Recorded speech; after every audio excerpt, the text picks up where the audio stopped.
آئیے کتاب رحمت سورہ الکہف اٹھائیں۔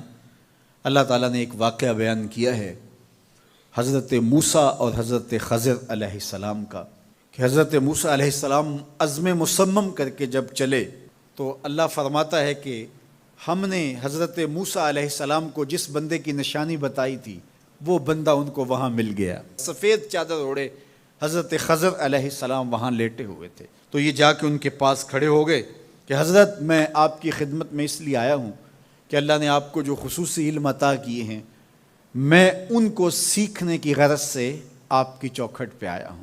کہا تم میرے ساتھ صبر نہیں کر پاؤ گے، معاملے مشکل ہیں، سفر دشوار ہے، منزل کٹھن ہے، اور میرے معاملات ایسے ہیں کہ تم اعتراض کرو گے اس کے بغیر تم رہ نہیں سکتے۔ حضرت موسیٰ علیہ السلام نے کہا اگر اللہ نے چاہا تو آپ دیکھیں گے میں صبر کروں گا اور آپ کے کسی حکم کی کسی کام کی میں نافرمانی نہیں کروں گا، کسی کام کا انکار نہیں کروں گا۔ کہا کہ اچھا شرط یہ ہے کہ جو میں کروں اس پر تم اعتراض نہیں کرو گے، سوال نہیں کرو گے، یہاں تک کہ میں خود ہی نہ بتاؤں۔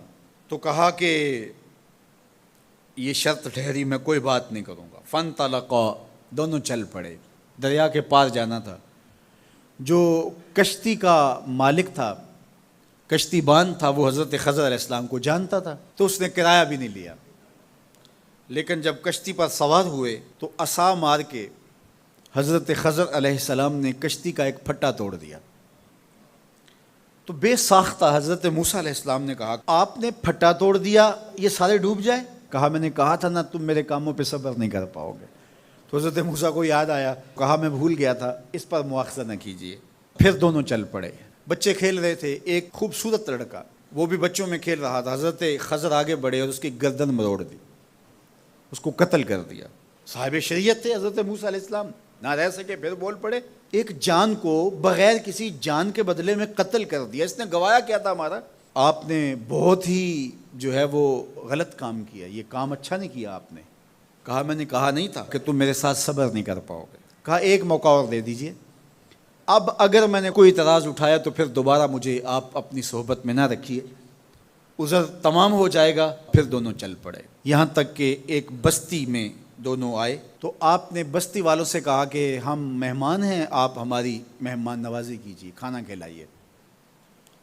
تو انہوں نے انکار کر دیا، کہا کہ ہم تو آپ کو بلایا نہیں ہے، آپ خود آئے ہیں، آپ اپنے کھانے کا خود انتظام کیجیے۔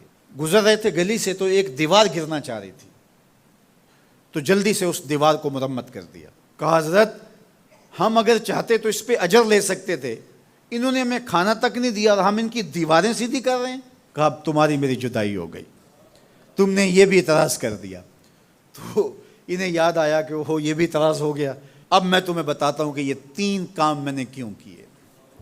اللہ اکبر۔ اب سنیے، قرآن ہمیں بتاتا ہے کہ ظاہری علم بھی ہوتا ہے لیکن کوئی باطنی علم بھی ہوتا ہے۔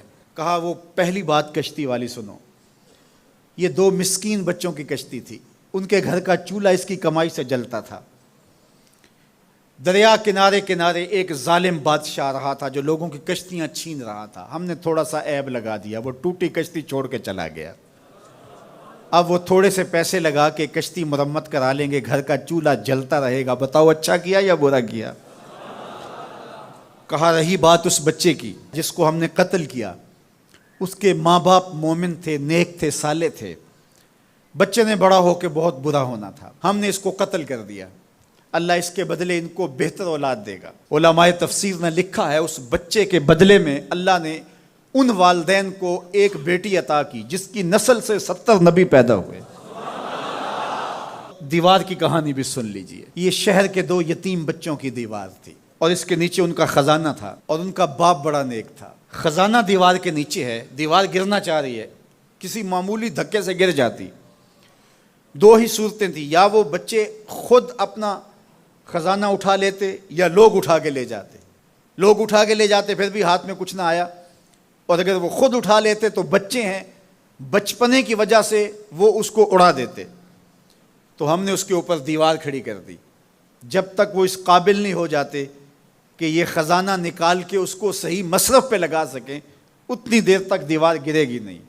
اللہ اکبر۔ وہ کسی وجہ سے دیوار قائم رہے گی، اور جب وہ اس عمر کو پہنچ جائیں گے جس عمر میں وہ اس خزانے کو سنبھال سکیں گے تو پھر دیوار خود بخود گر جائے گی اور یہ خزانہ نکال کر کے اپنے کام پہ لے آئیں گے۔ تو کہا یہ تعویل ہے ان باتوں کی جو باتیں میرے رب نے مجھے بتائی، اور یہ میں نے اپنی مرضی سے نہیں کہیں، اور جو میں نے کیا اپنی مرضی سے نہیں کیا۔ تو یہ باطنی باتیں ہیں۔